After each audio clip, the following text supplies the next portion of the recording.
आपका हमारे channel Rajiv classes पे स्वागत है। जैसा कि आप लोग थंबनेल देख के समझ गए होंगे कि आज हम लोग पढ़ेंगे एक्सरसाइज 6.2 क्लास 10th के मैथ का एक्सरसाइज 6.2। 6 चैप्टर क्या है तो त्रिभुज का चैप्टर नंबर 2 को आज हम लोग पढ़ेंगे। इस लेक्चर को देखने से पहले यदि आप इस लेक्चर को पहली बार देख रहे हैं, इसके पिछले लेक्चर को नहीं देखे हैं तो इसके पिछले वाले वीडियो को देखिए, उसके बाद से इस वीडियो को देखेंगे तो आपको सवाल अच्छे से समझ में आएंगे। प्रमेय 6.1 बीपीटी थ्योरम और बीपीटी थ्योरम का विलोम उसका उल्टा जो होता है वो दोनों थ्योरम दोनों प्रमेय आपको देख कर आना है, फिर से इस वीडियो को देखना है, तभी जाके आपको समझ में आएगा। यदि आपने चैनल को अभी तक सब्सक्राइब नहीं किया है तो चैनल को सब्सक्राइब कीजिए, वीडियो को लाइक कीजिए और अपने दोस्तों को भी शेयर कीजिए। अब आइए हम देखते हैं अपने प्रश्नों को। अब हम लोग देखते हैं अपने पहले प्रश्न को। देखिए क्या है, आकृति फर्स्ट ये है और आकृति सेकंड ये है। डी पैरेलल है बीसी के, जो ये डी लाइन है ये बीसी के पैरेलल है, इसमें भी जो डी लाइन है वो बीसी के पैरेलल है। फर्स्ट में इसी मतलब इसका मान पूछ रहा है। सेकंड में एडी ये ज्ञात कीजिए पूछा हुआ है। तो जब ये दोनों पैरेलल लाइन है, आपको हल करने से पहले क्या करना है, हल करना है तो सबसे पहला काम क्या है, दिया है जो चीज वो लिख लेना है। दिया है डी पैरेलल बीसी, अब उसके बाद से ज्ञात करना है, मतलब क्या क्या हमें निकालना है। ज्ञात क्या करना है, इसी ये फर्स्ट में, एडी किस में निकालना है तो सेकंड में, ये हमें फाइंड आउट करना है। अब इसे हम लोग सॉल्व करते हैं। देखिए जब डी पैरेलल बीसी दिया हुआ है तो इसे हम लोग लिख सकते हैं एडी बटे में डीबी बराबर ए बटे में इसी, किससे तो बीपीटी थ्योरम से, बीपीटी के अनुसार। उसमें हम लोग प्रमेय में सॉल्व किए हुए हैं कि जब दो लाइनें एक दूसरे के समांतर होती हैं तो उनके द्वारा प्रतिच्छेद की गई भुजाओं का अनुपात भी समान होता है। ये हम लोगों ने ऑलरेडी पढ़ रखा है प्रमेय 6.1 में बीपीटी थ्योरम में।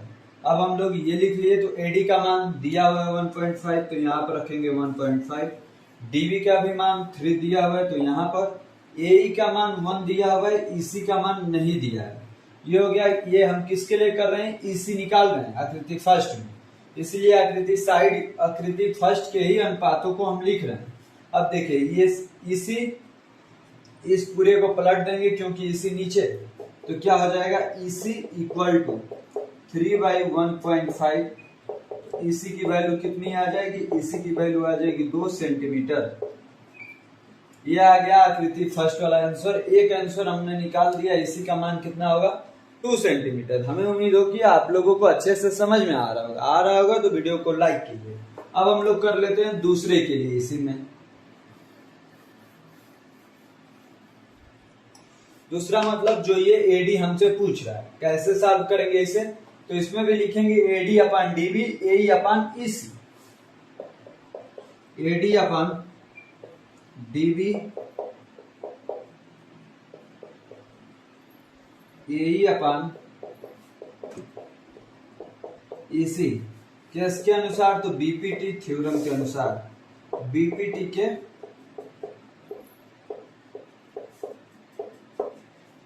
के अनुसार। अब एडी का मान नहीं दिया है, एडी ही हमें निकालना है। डीबी का मान दिया हुआ है 7.2 तो रखिए एडी अपॉन 7.2 बराबर ए का मान दिया हुआ है 1.8, ईसी का मान दिया हुआ है 5.4। अब ये भी उधर ही चला जाएगा, ऊपर में गुणा हो जाएगा तो क्या होगा, एडी इक्वल टू 1.8 इंटू में 7.2 अपान में 5.4, तो 18 से ये 3 बार और 3 से ये 2.4 बार, तो एडी का मान क्या आ गया, एडी इक्वल टू 2.4 सेंटीमीटर।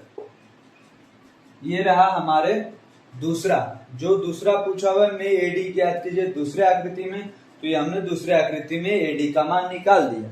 ये रहा आप लोगों का फर्स्ट सवाल का कंप्लीट हल। अब हम लोग कर लेते हैं अपने नेक्स्ट सवाल मतलब क्वेश्चन नंबर 2 को।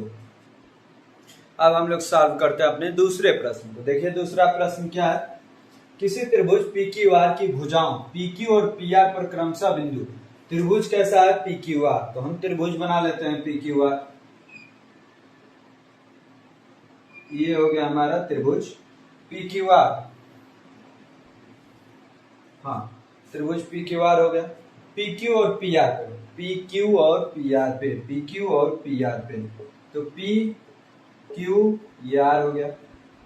PQ और PR पर क्रमशः बिंदु E और F, PQ पर E है, PR पे F है, ये हो गया E और F स्थित है निम्नलिखित में से प्रत्येक की स्थिति के लिए बताइए कि क्या ये एक पैरेलल QR है। यहाँ पर एक हमें लाइन खींचनी है, ये हो गया। अब इसमें हमें बताना है कि ये और EF और QR पैरेलल है या नहीं है। कब, जब PE का मान 3.9 हो, ये वाला मान कितना हो 3.9 सेंटीमीटर हो, वैसे ही EQ का मान 3 सेंटीमीटर हो, EQ मतलब ये वाली भुजा 3 सेंटीमीटर की हो। PF equal to 3.6 centimeter, PF equal to 3.6 centimeter. वैसे ही FR कितना है 2.4 सेंटीमीटर। इसको आपको बताना है कि ये पैरेलल है या नहीं है। किसी भी ये दो लाइन पैरेलल है या नहीं है, ये कैसे प्रूफ होगा, जब इन दोनों का अनुपात इक्वल होगा तो ये दोनों लाइन पैरेलल भी होगी। ये किस थ्योरम से है, तो BPT के विलोम थ्योरम से, मतलब प्रमेय 6.2 से है। आइए इसे हम लोग सॉल्व करते हैं। सॉल्व करेंगे तो क्या करेंगे, इन दोनों का अनुपात लिखेंगे PQ PE अपान EQ, PE अपान EQ, PF अपान FR। PE का मान कितना है 3.9, तो 3.9 रखिए। EQ का मान कितना है 3, यहाँ पर रखिए। PF का मान 3.6, FR का मान रखिए 2.4। ये 3 से 3.9 कटेगा, तो हाँ कटेगा 1.3 बार में, और ये 1 बार में। ये किससे कटेगा 1.2 से, 3 बार में, 1.2 से 2 बार में। तो यहाँ पर देखिए रेशियो क्या बना 1.3 अपान 1 और 3 अपान 2, जो कि बराबर नहीं है। ये डज नॉट इक्वल टू हो गया। जब ये बराबर नहीं है तो EF और QR पैरेलल भी नहीं होंगे। EF FR के समांतर नहीं है, समांतर नहीं है। क्यों नहीं है, प्रमेय 6.2 से। प्रमेय 6.2 से, प्रमेय 6.2 क्या कहता है कि जब ये दोनों भुजाएं अनुपात में रहेंगी, ये और ये, तब ये दोनों लाइन भी समांतर होंगी। तो ये दोनों अनुपात में नहीं है, इसलिए ये समांतर भी नहीं है। तो ये हमारा दूसरे का पहला हम लोगों ने कर लिया। अब दूसरे का ही दूसरा हम लोग देख लेते हैं। अब हम लोग कर लेते हैं अपने दूसरे का ही दूसरा सवाल। देखिए इसमें PE बराबर 4 सेंटीमीटर है, QE बराबर 4.5 centimeter, PF equal to 8 centimeter, RF equal to 9 centimeter. तो ये इसके पहले वाले का था, जो डाटा इसको मिटा देंगे। त्रिभुज तो ऐसा ही है, जो ऊपर वाली कंडीशन है वो तो सेम है। अब हमें इस पे भुजाओं के मान यहाँ पर बदल देने हैं। देखिए सबसे पहले PE का मान 4 सेंटीमीटर है, तो यहाँ पर रखिए आप लोग 4 सेंटीमीटर। QE का मान कितना है 4.5, तो यहाँ पर रखिए 4.5 सेंटीमीटर। इसके बाद से PF का क्या है 8 सेंटीमीटर, तो यहाँ पर रखिए आप लोग 8 सेंटीमीटर। RF कितना है 9 सेंटीमीटर, तो RF की जगह पे 9 सेंटीमीटर रख दीजिए। अब हमें इसे हल करना है। हल करने में क्या है, देखना है कि PE upon QE equal to PF upon RF। ये देखना है PE की मान कितना है 4/4.5, इधर क्या हो जाएगा 8/9। तो 8/9 को भी जब आप 2 से कटाएंगे तो ये 4 बार में, ये 4.5 बार में। तो क्या आ गया 4/4.5 इक्वल टू 4/4.5। ये दोनों इक्वल आ गया। जब ये दोनों इक्वल आ गया तो हमें लिख देना है कि EF parallel QR, EF parallel QR प्रमेय 6.2। ये हमारा हल हो गया, ये हमने बता दिया। अब हम लोग इसी का तीसरा सॉल्व कर लेते हैं। अब हम लोग देख लेते हैं अपने तीसरे सवाल को, दूसरा का ही तीसरा सवाल। इसके पहले वाला दूसरा था, ये हमारा कौन सा है, तीसरा है। पी क्यू का मान 1.28 सेंटीमीटर, तो पी क्यू का मान पूरा ये टोटल दिया हुआ है कितना, 1.28 सेंटीमीटर। तो रख लीजिए 1.28 सेंटीमीटर, ये ध्यान रखिएगा, ये पी क्यू की लंबाई है।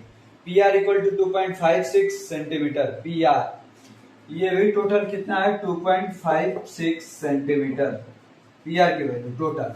पी की वैल्यू 0.18 सेंटीमीटर, पीई इतना कितना है, यह है 0.18 सेंटीमीटर। वैसे पी एफ 0.36 सेंटीमीटर, तो 0.36 सेंटीमीटर। अब यहाँ पर हम क्यू ई का मान निकाल लेंगे। क्यू ई का मान कैसे निकलेगा, तो टोटल में से 1.28 में से 0.18 माइनस कर देंगे, तो कितना आ जाएगा, 1.10 सेंटीमीटर। वैसे ही उधर में भी क्या करेंगे, तो हमें किसका मान निकालना पड़ेगा, एफ आर का। एफ आर का मान कैसे निकलेगा, तो 2.56 माइनस में 0.36, तो कितना आ जाएगा, 2.20 सेंटीमीटर। अब ये भी हम दोनों निकाल लिया, दोनों भुजाओं की लेंथ। तो अब ये तो दोनों दिया हुआ है, अब यहाँ पर हम सवाल को कंप्लीट हल कर लेंगे। P upon Q E equal to P F upon F R. ये हम लोग किस लिए कर रहे हैं, ये दोनों यदि अनुपात में हैं तो ये दोनों भुजाएं भी समानांतर हो जाएंगी। P का मान कितना है, 0.18, ये आया है 1.10। ये पी एफ की वैल्यू कितनी है, तो 0.36, ये एफ आर की वैल्यू कितनी है, तो 2.20। अब ये हमें चेक करना है कि ये किस अनुपात में है। यदि ये अनुपात में है तो हमारा सवाल सही है, नहीं है तो गलत हो जाएगा। इसे 2 से घटाइए तो 0.18 हो जाएगा, ये 1.10 आ जाएगा। अब 0.18 अपान में 1.10 इक्वल टू 0.18 अपान 1.10। अब ये दोनों भुजाओं का अनुपात सेम सेम दिख रहा है, तो जब सेम सेम दिखेगा तो आप लिख लीजिएगा EF parallel QR। EF parallel QR किस नियमानुसार, तो ये प्रमेय 6.2 बीपीटी थ्योरम का जो विलोम प्रमेय है, प्रमेय 6.2 के आधार पर ये हम लोगों ने दूसरे सवाल को कंप्लीट रूप से सॉल्व कर लिया। अब हम लोग चलते हैं अपने तीसरे सवाल पे। अब हम लोग कर लेते हैं अपने तीसरे सवाल को। देखिए क्या हुआ, इसमें एक आकृति दी हुई है, आकृति 6.18, इसी पे क्वेश्चन को सॉल्व करना है। आकृति 6.18 में यदि एलएम पैरेलल सीबी, ये जो एलएम है ये सीबी के पैरेलल और एलएन पैरेलल सीडी, ये जो एलएन है वह सीडी के पैरेलल है हो, तो सिद्ध कीजिए कि M upon A B, M upon A B, M upon A B और N upon C D, N upon A D, N upon A D, M upon A B, हाँ, और एन अपान ए डी हमें proof करना है। तो आइए हम लोग प्रूफ करते हैं, हल करते हैं इसे। सबसे पहले में जो दिया होता है उसे हम लोग लिख लेते हैं। दिया है एल पैरेलल सी बी और L parallel C D, L parallel C D, और हमें सिद्ध क्या करना है, तो ये दिया है। अब हम लोग लिखते हैं ट्रेंगल एबीसी, ट्रेंगल एबीसी को सॉल्व करते हैं। ट्रेंगल एबीसी में, ट्रेंगल एबीसी में एलएम पैरेलल सीबी है ना, एलएम पैरेलल सीबी, जब ये दोनों पैरेलल हैं तो इन दोनों भुजाओं का अनुपात भी इक्वल होगा। अब यहां पर हम लोग लिखेंगे ए एम अपान में बी एम और एल अपान में एल सी। जब ये दोनों भुजाएं पैरेलल हैं तो इन दोनों भुजाओं का अनुपात भी इक्वल होगा। किस थ्योरम के अनुसार, तो बीपीटी के अनुसार, बीपीटी के अनुसार। किस नियमानुसार, तो बीपीटी के अनुसार। आप लोगों को यदि वीडियो अच्छा लग रहा होगा, सॉल्व समझ में आ रहा है, वीडियो को लाइक करना मत भूलिएगा। अब देखिए हम लोग इसके आगे सॉल्व करते हैं। ये हम लोगों ने किस ट्रेंगल से निकाला, ट्रेंगल एबीसी से। अब हम लोग सॉल्व करते हैं ट्रेंगल एडीसी को। ट्रेंगल एडीसी में, ट्रेंगल एडीसी में सेम यही कहानी होगी। जब एलएन पैरेलल है सीडी के तो एन एन किसके इक्वल होगा, एनडी के, और ये एल इक्वल होगा एलसी के। तो देखिए यहां पर लिखेंगे ए एन अपान में एन डी अपान एल अपान में एल सी। ये आ गया, ये भी किसके नियमानुसार, तो बीपीटी के अनुसार, बीपीटी के अनुसार। इसे आप लोग समीकरण 1 कहिएगा, इसे समीकरण 2। ये समीकरण 1, ये समीकरण 2। अब देखिए क्या होगा, जब एम बटा B M L upon L सी है, N upon N D L अपान ए सी है, जब ये दोनों आर एच एस इक्वल है तो एल एच एस भी इक्वल हमारे हो जाएंगे। आर एच एस जब इक्वल होते हैं तो एल एच एस भी हमारे इक्वल हो जाते हैं। तो अब आप यहां पर लिख लीजिएगा समीकरण 1 व 2 से, समीकरण 1 व 2 से, समीकरण 1 व 2 से क्या करना है, तो M upon B M, M upon B M equal to L upon L C, क्योंकि ये तो इसके इक्वल है और ये किसके इक्वल है, तो एन अपान एन डी के। तो यहाँ पे लिखेंगे एन अपान एन डी, तो यहां से निकलेगा M upon B M equal to में एन अपान एन डी। ये हो गया ना, यही हमें प्रूफ करना था। ये क्या हो गया, प्रूफ डायरेक्ट। ये हम लोगों ने सवाल को सॉल्व कर लिया। ये हमने प्रूफ कर दिया कि M upon B M N upon N D होता है। कैसे, तो एक बार और मैं आपको समझा देता हूं। उसने बोला हुआ है कि ये लाइन इसके पैरेलल है और ये लाइन इसके पैरेलल है। जब ये इसके पैरेलल है तो ये इसके इक्वल भी होगा। जब ये इसके इक्वल होगा तो ये भी इक्वल नहीं, अनुपात में होंगे, सॉरी इक्वल नहीं होगा, अनुपात में होगा। क्योंकि हमने बीपीटी थ्योरम पढ़ रखा है जिसमें अनुपात में दिया हुआ था, तो ये अनुपात में होंगे। एम अपान बी एम और एल अपान एल सी, इसके लिए भी N upon N D L upon L सी, दोनों में ये कॉमन है, इसलिए M upon B M N upon N D दोनों ये भी इक्वल हो जाएंगे। तो ये हमने अपना थर्ड सवाल कंप्लीट रूप से सॉल्व कर। आपने चैनल को सब्सक्राइब नहीं किया है तो चैनल को सब्सक्राइब कीजिए, वीडियो को लाइक कीजिए और अपने दोस्तों को भी शेयर कीजिए। अब आइए हम देखते हैं अपने क्वेश्चन नंबर 4 को। आइए अब हम हल करते हैं अपने 4th नंबर क्वेश्चन को। देखिए क्या है, आकृति 6.19, ये है हमारी आकृति 6.19। आपके बुक में भी होगी, यदि आपकी बुक एनसीईआरटी की होगी तो। आकृति 6.19 में DE parallel AC, DE parallel AC, ये वाली जो लाइन है इसके पैरेलल है, और डीएफ पैरेलल ए, और जो डीएफ है वो किसके पैरेलल है, ए के। तो सिद्ध कीजिए कि बीएफ बटा एफ आई, बीएफ बटा एफ आई बी बटा ईसी, बी बटा ईसी होगा। तो आइए इसे हम लोग सॉल्व करते हैं। सबसे पहले कौन सा ट्रायंगल हम लोग लेंगे, तो ये इसके पैरेलल है ना, तो हम लोगों को यहाँ पे ट्रायंगल लेना होगा ए बी सी। ले लेते हैं ट्रायंगल ए बी सी में, ट्रायंगल ए बी सी में क्या दिया है, इसमें ट्रायंगल ए बी सी में हमें दिया हुआ है ट्रायंगल ए बी सी, बड़े वाले ट्रायंगल में D parallel A C, D parallel E C दिया हुआ है। तो डी जब पैरेलल हो जाएगा एसी के तो क्या होगा, ये एडी बटा डीबी आप लोग लिख सकते हैं। तो यहां पर लिखेंगे एडी बटा डीबी, एडी बटा डीबी इक्वल टू, ऊपर हो गया तो नीचे भी ईसी बटा बी, ईसी बटा बी, किस थ्योरम के अनुसार, तो बीपीटी के अनुसार। किसके अनुसार हो जाएगा, ये हमारा बीपीटी के अनुसार। ये इक्वेशन नंबर फर्स्ट, ये हमारा हो जाएगा। ये ट्रायंगल जब बड़ा वाला ये है। अब हम लोग कौन सा ट्रायंगल लेंगे, तो ए बी ई।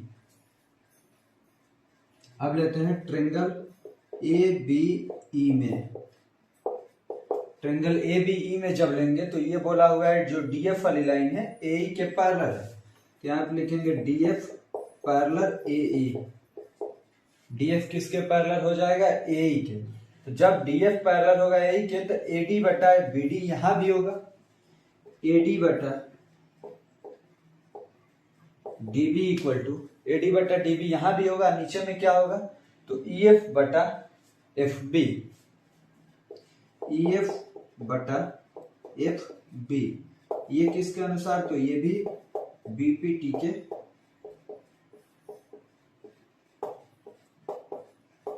अनुसार। ये हो गया हमारा इक्वेशन नंबर सेकंड। अब देखिए जब एलएचएस दोनों का बराबर है तो आरएचएस भी बराबर होगा, ईसी बटा बी और ईएफ बटा एफ बी। हम लोग यहां पे इधर सॉल्व कर लेते हैं। देखिए कैसे, समीकरण 1 हुआ समीकरण 2 से, समीकरण 1 हुआ समीकरण 2 से, 1 हुआ 2 से क्या होगा, ये दोनों बराबर हो जाएंगे, इसी बटा बी इक्वल टू ईएफ बटा एफ बी, ईएफ बटा एफ बी। इधर क्या दे रहा है, बी एफ बटा एफ आई दे रहा है, तो इसी को हम लोगों को पलट देना है, उससे कोई अंतर नहीं पड़ेगा। तो बी बटा ई सी, और इधर में क्या हो जाएगा, बी एफ बटा एफ ई। ये हो गया। तो यही हमें प्रूफ करना था। आप लोगों को जब बीपीटी थ्योरम पता हो, जब आप लोगों को बीपीटी थ्योरम मतलब प्रमेय 6.1 और प्रमेय 6.2 यदि मालूम होगा तो आपको ऐसे सवाल सॉल्व करने में समय नहीं लगेंगे। आपको एक बार फिगर को समझ जाना है कि किससे किसको बराबर करा रहा है। सबसे पहले किसको किससे पैरेलल कहा है, एसी से डीई को पैरेलल कहा है। तो जब ये एसी डीई के पैरेलल हो गया तो ये अनुपात ये हो जाएगा और ये अनुपात ये पूरा हो जाएगा। अब देखिए दूसरे टाइम क्या हम लोग देखेंगे, दूसरे टाइम ए बी में ए पैरेलल है डीएफ के, तो ये एडी बटा डीबी हो जाएगा और ये बटा एफ बी हो जाएगा। तो आप लोग ऊपर या नीचे लिख सकते हैं, उससे कोई अंतर नहीं पड़ेगा। तो ये सवाल हमारा कंप्लीट रूप से 4 नंबर सवाल हल हो चुका है। अब हम लोग कर लेते हैं अपने 5 नंबर सवाल को। अब हम लोग कर लेते हैं अपना 5 नंबर सवाल। देखिए क्या है, आकृति 6.20 में डी पैरेलल ओ क्यू और डीएफ पैरेलल ओ आर है, दर्शाइए कि ईएफ पैरेलल क्यू आर है। क्या क्या दिया है, डी पैरेलल ओ क्यू, ये जो डी है ओ क्यू के पैरेलल है और जो डीएफ है ओ आर के पैरेलल है। तो दर्शाइए कि ईएफ पैरेलल क्यू आर, जो ये ईएफ है ये क्यू आर के पैरेलल हो। देखिए हम इसको कैसे सॉल्व करेंगे, तो पहली बार लेंगे पी ओ क्यू ट्रायंगल, हल करते हैं। हम करेंगे ट्रायंगल पी ओ क्यू में, ट्रायंगल पी ओ क्यू में क्या दिया है कि डी पैरेलल है ओ क्यू के, डी पैरेलल है ओ क्यू के। जब ये दोनों पैरेलल है तो ये P बटा ई क्यू हो जाएगा, P बटा ओ क्यू, P बटा ओ क्यू को P बटा Q इंटू ई, क्यू ई हो जाएगा बराबर, ये हो जाएगा पी डी अपन डी ओ, पी डी अपन डी ओ, ये P अपन ई क्यू अब पी डी अपन डी ओ, क्योंकि ये दोनों लाइन पैरेलल है। जब पैरेलल लाइन काटती है तो ये दोनों अनुपात बराबर में हो जाते हैं। किस नियम के अनुसार, बीपीटी के अनुसार, बीपीटी के अनुसार।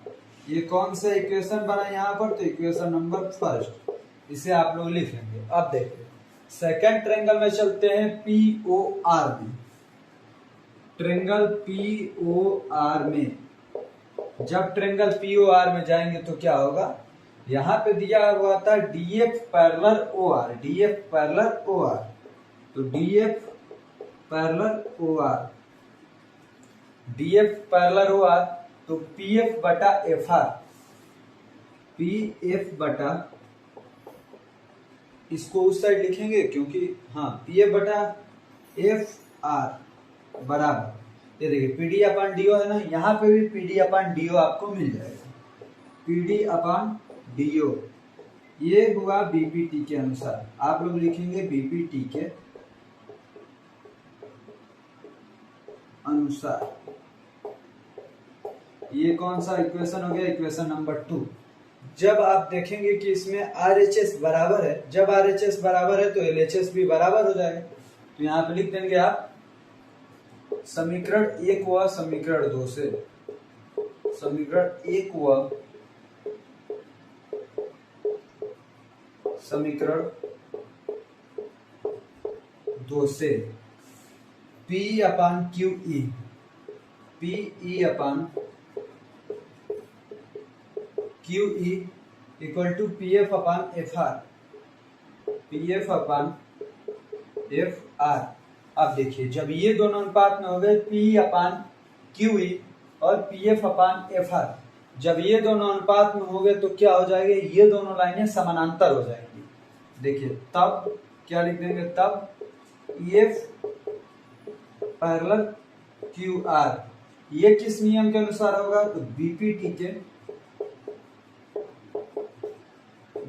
के विलोम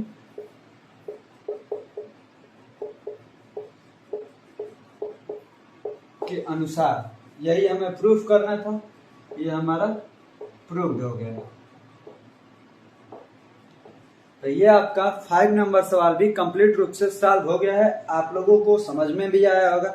यदि आप लोगों को समझ में आ रहा होगा तो वीडियो को लाइक कीजिए और अपने दोस्तों को भी शेयर कीजिए और सब्सक्राइब करना मत भूलिए। अब हम लोग कर लेते हैं अपना नेक्स्ट सवाल, क्वेश्चन नंबर 6। अब हम लोग कर लेते हैं अपना क्वेश्चन नंबर 6 को। आइए देखते हैं क्वेश्चन नंबर 6 हमारा क्या है। आकृति 6.21 में क्रमशः ओपी कामा ओक्यू, ओपी देखो ओपी यहाँ पर है, कामा ओक्यू ये है और ओ आर ये पर स्थित बिंदु एबीसी, उस पर स्थित बिंदु है ए बी सी। इस प्रकार है कि A B parallel OQ, A B जो है ये किसके पैरेलल है, पी क्यू के, और जो ए सी है वो पी आर के पैरेलल है। हमें क्या प्रूफ करना है कि बी सी जो है वो क्यू आर के पैरेलल हो जाए। आप लोग अपने बुक में से फिगर और अच्छा से बना सकते हैं, क्योंकि मेरा फिगर उतना अच्छा नहीं है, इसीलिए तो मैं ग्राफ पढ़ाता हूं तो वहां पे उसी फोटो को लगा देता हूं और इसको फिगर बना रहा हूं। फिर भी आप लोगों को यदि अच्छा ना लग रहा हो तो आप लोग अपने तरफ से फिगर अपने बुक में से बना लीजिएगा। आइए अब इसे भी सॉल्व करते हैं हम लोग। देखिए जब आप हल करेंगे तो क्या करना है आपको, सबसे पहले कौन सा ट्रायंगल लेना है, पी ओ क्यू। आपको ट्रायंगल लेना है, triangle P O Q. Triangle P O Q में क्या होगा, ये लाइन काट रही है ना, तो एपी अपान एओ होगा, एपी अपान एओ।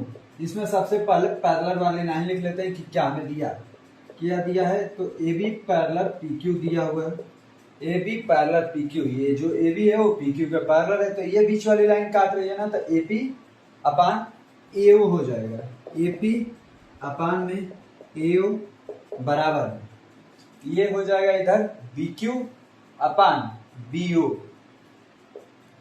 बी क्यू अपान बी ओ।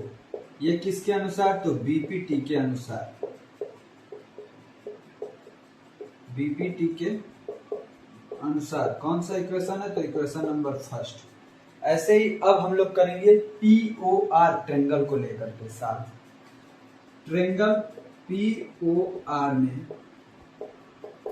ट्रायंगल पीओआर में क्या होगा, तो उसमें क्या दिया है, एसी पैरेलल पी आर। तो लिखिए एसी पैरेलल पी आर। जब एसी पैरेलल पी आर है तो आप देखेंगे कि एपी अपान एओ यहां भी होगा और ओसी अपान सी आर यहां भी होगा। तो लिखेंगे AP upon AO equal to C R upon C O, C R upon C O, ये C R upon C O, ये हो गया। ये किसके अनुसार हुआ, तो ये भी हमारा बीपीटी के अनुसार हुआ है, बीपीटी के अनुसार। ये कौन सा इक्वेशन हुआ, इक्वेशन 2। अब इक्वेशन 1 और इक्वेशन 2 में देखेंगे कि एलएचएस बराबर है तो आरएचएस भी बराबर हो जाएगा। तो समीकरण 1 व 2 से क्या हो जाएगा, तो B Q upon BO, B Q upon BO equal to C R upon C O, C R upon C O. जब ये हो गया B Q upon B O और सी आर अपान सी ओ, तो देखिए ये भी दोनों लाइन पैरेलल हो जाएंगी। कैसे, तो यहां पे लिखेंगे ट्रायंगल क्यू ओ आर में, ट्रायंगल QOR में BC पैरेलल QR किसके अनुसार, इसके कारण ये हो गया। तो इसका में कौन सा प्रमेय लगा, तो यहां पर लिख देंगे बीपीटी के विलोम के अनुसार,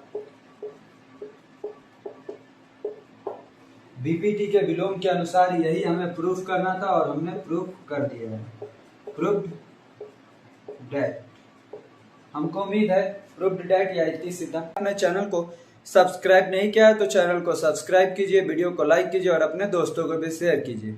आइए देखते हैं अब हम अपने प्रश्नों को। देखिए क्या है हमारा सातवां प्रश्न। हमारा सातवां प्रश्न है, प्रमेय 1 का प्रयोग करते हुए सिद्ध कीजिए कि एक त्रिभुज की एक भुजा के मध्य बिंदु से होकर दूसरी भुजा के समांतर खींची गई रेखा तीसरी भुजा को समद्विभाजित करती है। इसका मतलब क्या है, हम यहाँ पर फिगर बनाते हैं जिससे आप लोगों को समझ में आ जाएगा।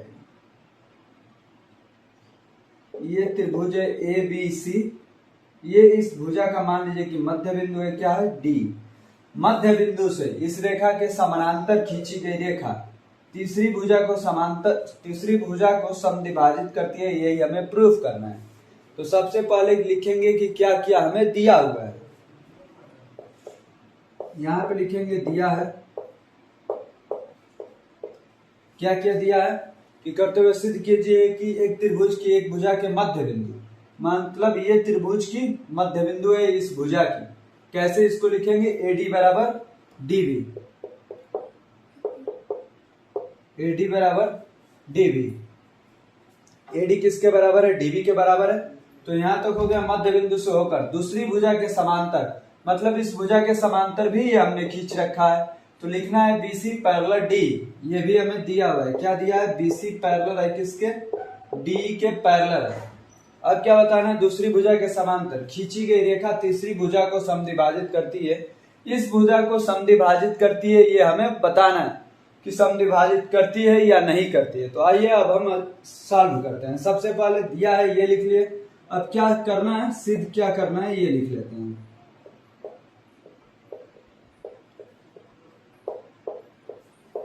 सिद्ध क्या करना है, तो ए बराबर इसी, ये हमें अपने तरफ से प्रूफ करना है। अब आइए इसके आगे हम लोग सॉल्व करते हैं। कैसे इसके आगे सॉल्व किया जाएगा ये देखिए।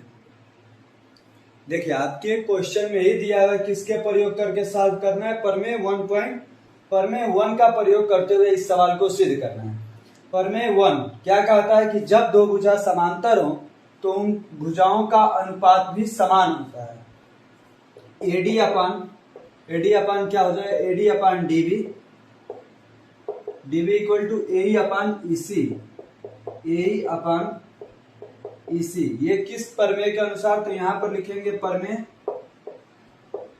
6.1 के अनुसार। 6.1 नहीं 1 ही लिखेंगे क्योंकि क्वेश्चन में 1 दिया है। तो प्रमेय 1 के अनुसार ये वाला चीज हमने लिखा है। अब देखिए इसमें आप लोग क्या लिख सकते हैं, AD अपान DB है ना, AD को DB के बराबर दिया हुआ है तो इस DB के जगह पे आप AD लिख सकते हैं। तो यहाँ पर हो जाएगा AD इक्वल टू में AE अपान EC। AD से AD कैंसिल, तो यहाँ पर क्या हो गया 1, तब लिख देंगे 1 बराबर AE अपान EC।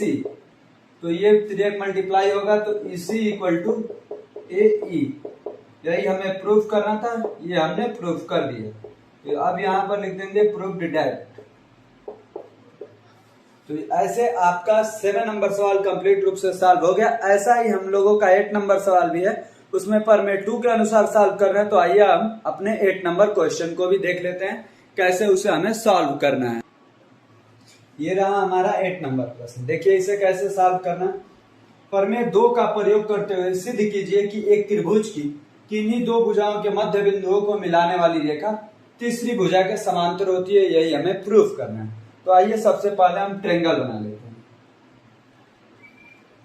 ये हमने ट्रायंगल बना लिया। ए है, बी है, ये सी है, इसका मिड पॉइंट डी है, इसका मिड पॉइंट ई है।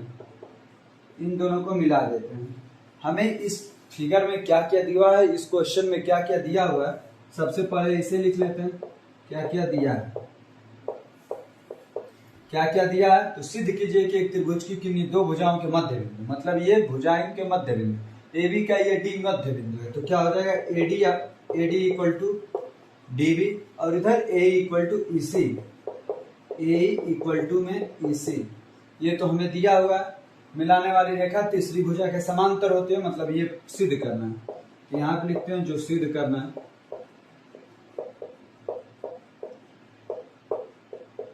सिद्ध क्या करना है कि डी पैरेलल हो बीसी के, ये डी जो है ये बीसी के समांतर है, यही हमें प्रूफ करना है। तो आइए इसे हल करते हैं। हल में क्या करेंगे, ये मिड पॉइंट है तो ये बराबर ये बराबर ये होगा। इन दोनों का अनुपात जो है क्या होगा, ये दोनों दिए हुए हैं इक्वल। कैसे करना है, तो ये देखिए ये दोनों इक्वल दिया है ना, एडी इक्वल टू डीबी, जो कि हमें दिया हुआ है, यहाँ पर लिखेंगे दिया है। जब दिया है तो क्या करेंगे, इसको नीचे लाएंगे तो यहाँ पर क्या हो जाएगा 1, तो AD by DB equal to 1 हो जाएगा। ये हुआ हमारा equation number first. Equation number first क्या हुआ, AD upon DB equal to 1 हो गया।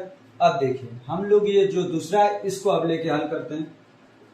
ये भी दिया है ए इक्वल टू में ईसी, ये भी हमें दिया है, इसे भी लिख लेंगे कि ये हमें दिया हुआ है प्रश्न में ही। यहाँ भी ईसी नीचे आएगा तो क्या हो जाएगा 1 हो जाएगा, तो इसको इधर लिख लेते हैं ए अपॉन ईसी इक्वल टू क्या हो जाएगा 1। ये हमारा हो गया इक्वेशन नंबर 2। अब LHS बराबर है 1 1, तो RHS भी बराबर हो जाएगा। तो यहाँ पे लिखेंगे समीकरण 1 व समीकरण 2 से, समीकरण 1 व समीकरण 2 से। समीकरण 1 क्या है, एडी बटा डीबी, तो यहाँ पे लिखेंगे एडी बटे डीबी इक्वल टू ए बटा ईसी, ए बटा ईसी। देखिए एडी बटा डीबी इक्वल टू ए बटा ईसी, जब ऐसा होता है दोनों अनुपात बराबर हो तो क्या लिख सकते हैं, डी पैरेलल बीसी। ये किसके अनुसार, तो बीपीटी थ्योरम के प्रतिलोम के अनुसार या परमेय 2 के अनुसार भी आप लोग डायरेक्ट यहाँ पर लिख सकते हैं। परमेय 2 के अनुसार, यही हमें प्रूफ करना था, ये हमने प्रूफ कर दिया।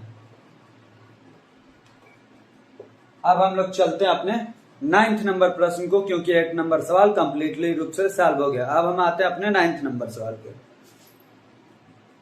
अब हम लोग सॉल्व कर लेते हैं अपने 9th नंबर प्रश्न को। देखिए क्या है, एबीसीडी एक समलंब है जिसमें एबी पैरेलल डीसी है तथा इसके विकल्प परस्पर बिंदुओं पर प्रतिच्छेद करते हैं। दर्शाइए कि एओ बटा बीओ इक्वल टू सीओ बटा डीओ है। देखिए सबसे पहले हम लोग समलंब चतुर्भुज बना लेते हैं।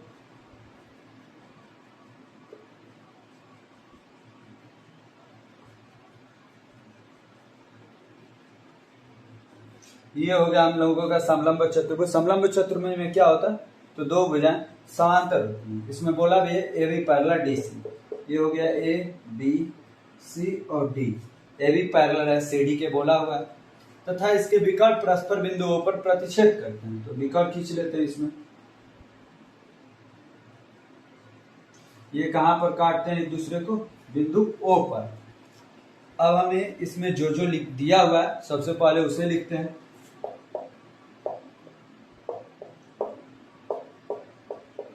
दिया क्या है, A B parallel D C, A B parallel D C हमें दिया हुआ तथा इसके विकल्प परस्पर बिंदुओं पर प्रतिच्छेद करते हैं। दर्शाइए कि क्या हमें सिद्ध करना है, इसे लिख लेते हैं।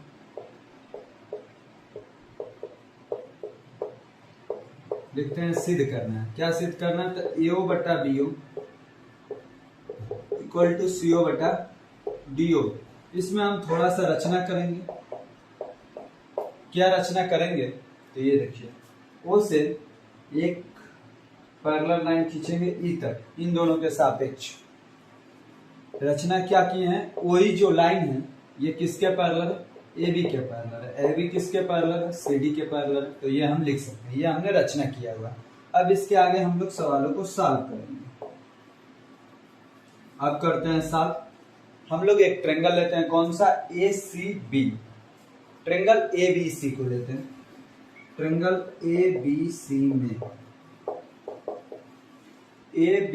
में जब एक दो समांतर लाइन किसी दो लाइनों को काटती है, मतलब ये समांतर लाइन इस लाइन को काट रही है, तो B/EC AO/OC होगा। किस नियमानुसार, तो प्रमेय 1 के अनुसार, बीपीटी थ्योरम के अनुसार।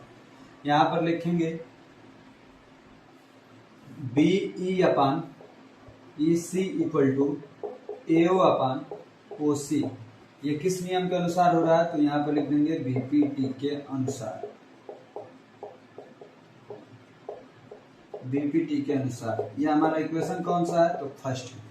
अब यहीं पे दूसरा एक समीकरण बनाते हैं। कैसे, ये ट्रेंगल एबीसी को हमने सॉल्व किया है, ट्रेंगल एबीसी को। अब हम लोग सॉल्व करेंगे ट्रेंगल डीबीसी को। यहां पर लिखते हैं ट्रेंगल डीबीसी में, ट्रेंगल डीबीसी में जब सॉल्व करेंगे तो यहां पर क्या होगा, B/EC, यहां भी B/EC, क्योंकि ये एक समांतर लाइन है, इसके जब ये समांतर लाइन है तो इसके द्वारा बांटे गए अनुपात भी इक्वल होगी। तो B/EC equal to BO/OD, BO/OD। ये कौन सा समीकरण हो गया, समीकरण 2। ये किसके अनुसार लिखे हैं, तो ये भी बीपीटी के अनुसार लिखे हैं। आपको ये लिखना पड़ेगा कि ये आप किस नियमानुसार बराबर कर रहे हैं, कैसे लिख रहे हैं, ये सब लिखना पड़ता है। अब देखिए, जब ये आपने लिख दिया तो अब देखेंगे तो B/EC, तब ये LHS बराबर है तो RHS भी बराबर हो जाएगा। अब आप यहाँ पर लिखेंगे समीकरण 1 व समीकरण 2 से, समीकरण 1 व समीकरण 2 से, समीकरण 1 व समीकरण 2 से जब LHS बराबर है तो RHS भी बराबर हो जाएगा। AO/OC equal to BO/OD। हमें प्रूफ क्या करना है, AO/BO। तो ये तिर्यक मल्टीप्लाई कर दीजिए, BO को यहाँ भेज दीजिए, OC को वहां पे भेज दीजिए। तो AO/BO equal to OC/OD, AO/BO CO/DO। तो ये हमने प्रूफ कर लिया, तो ये हमने प्रूफ डेट या इक्विसिद्धम हमने इसको प्रूफ करके दिखा दिया है। तो ये हमारा 9th नंबर सवाल भी कंप्लीट रूप से सॉल्व हो गया। यदि आपको अच्छा लग रहा होगा, वीडियो कंटेंट समझ में आ रहे होंगे, तो लाइक कीजिए और चैनल का सब्सक्राइब कीजिए और वीडियो को शेयर भी कीजिए। आइए अब हम चलते हैं अपने 10th नंबर प्रश्न पे। अब हम लोग कर लेते हैं अपने 10वें प्रश्न को। देखिए ये क्या है, एक चतुर्भुज ABCD जिसके इसके विकर्ण परस्पर बिंदुओं पर इस प्रकार प्रतिच्छेद करते हैं कि AO/BO CO/DO है। दर्शाइए कि ABCD एक समलंब है। ये हमें प्रूफ करना है। आइए इसे सॉल्व करते हैं, कैसे ये सॉल्व होगा। देखिए हल करते हैं। सबसे पहले इसका फिगर बना लेते हैं। क्या दिखाना है कि समलंब है, तो थोड़ा सा समलंब टाइप का ही बनाएंगे, थोड़ा सा क्या पूरा समलंब भी लगे, हम लोग ऐसा फिगर बनाएंगे। ये हमने समलंब बना लिया ABCD। इसके विकर्ण भी बना लेते हैं, क्योंकि बोला हुआ है इसके विकर्ण कहाँ पर प्रतिच्छेद करते हैं, एक दूसरे को बिंदु O पर प्रतिच्छेद करते हैं। बिंदुओं पर इस प्रकार प्रतिच्छेद करते हैं कि AO/BO। अब इसमें लिखते हैं जो जो दिया है। दिया है क्या, AO/BO इक्वल टू CO/DO। ये हमें दिया है। क्या हमें दिखाना है, सिद्ध क्या करना है, सिद्ध करना है कि ABCD एक समलंब चतुर्भुज है।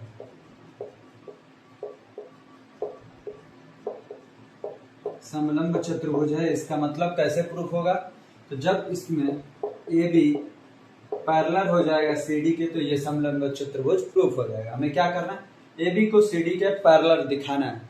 इसमें हम लोग थोड़ा सा रचना करते हैं। क्या, तो O से एक लाइन खींचते हैं E तक, जो ये OE होगा CD के पैरेलल होगा। ये नहीं कि OE को CD के पैरेलल किए फिर AB के भी पैरेलल कर देंगे, ऐसा नहीं होगा। जब ऐसा कर देंगे तब तो कुछ प्रूफ ही नहीं करना होगा, आप किसी एक ही के साथ मान सकते हो उसे। रचना लिखते हैं। रचना में हम क्या लिखेंगे कि रचना में OE पैरेलल है CD के, ये हमने रचना कर दिया। अब देखिए, अब इसे हम लोग सॉल्व करते हैं, मतलब सिद्ध करते हैं। कैसे सिद्ध करेंगे? तो सबसे पहले हम लोग लेंगे ट्रायंगल BCD को। ट्रायंगल BCD में क्या होगा? तो BE upon ED equal to में BO अपॉन CO। ये किस नियमानुसार? तो BPT के अनुसार।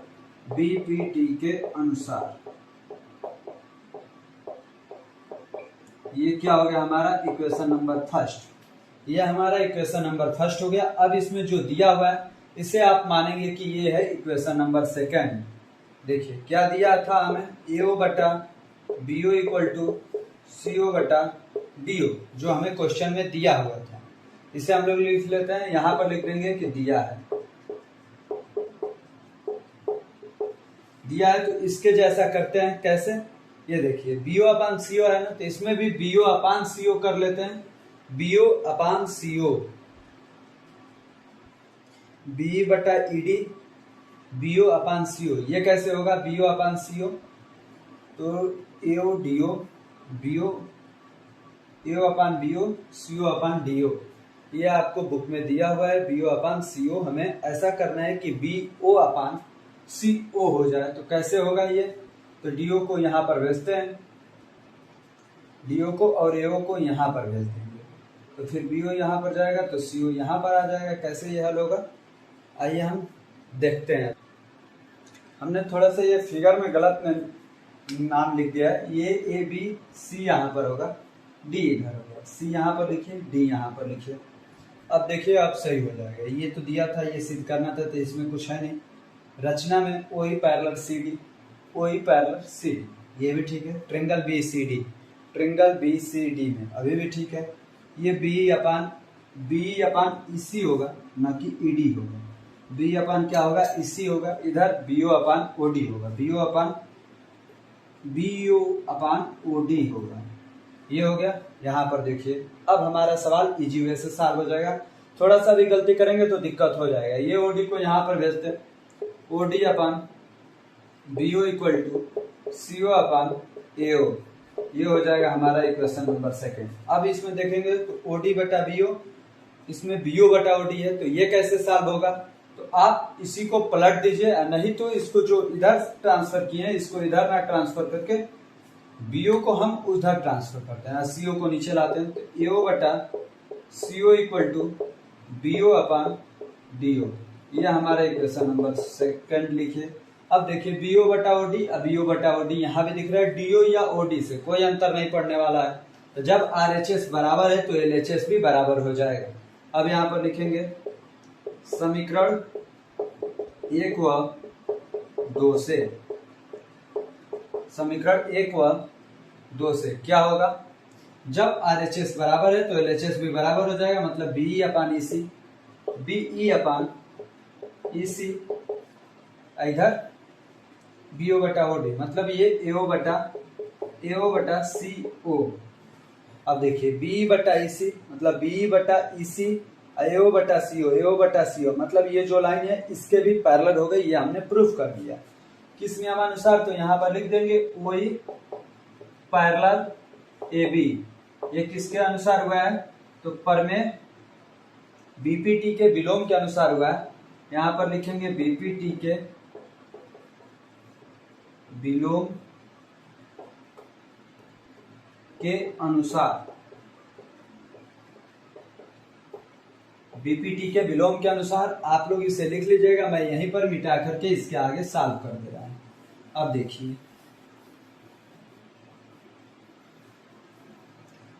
OE पैरेलल AB हो गया ना, OE जो है AB के पैरेलल हो गया। ये हमने लिखा OE पैरेलल हो गया AB के, ये हमने प्रूफ किया।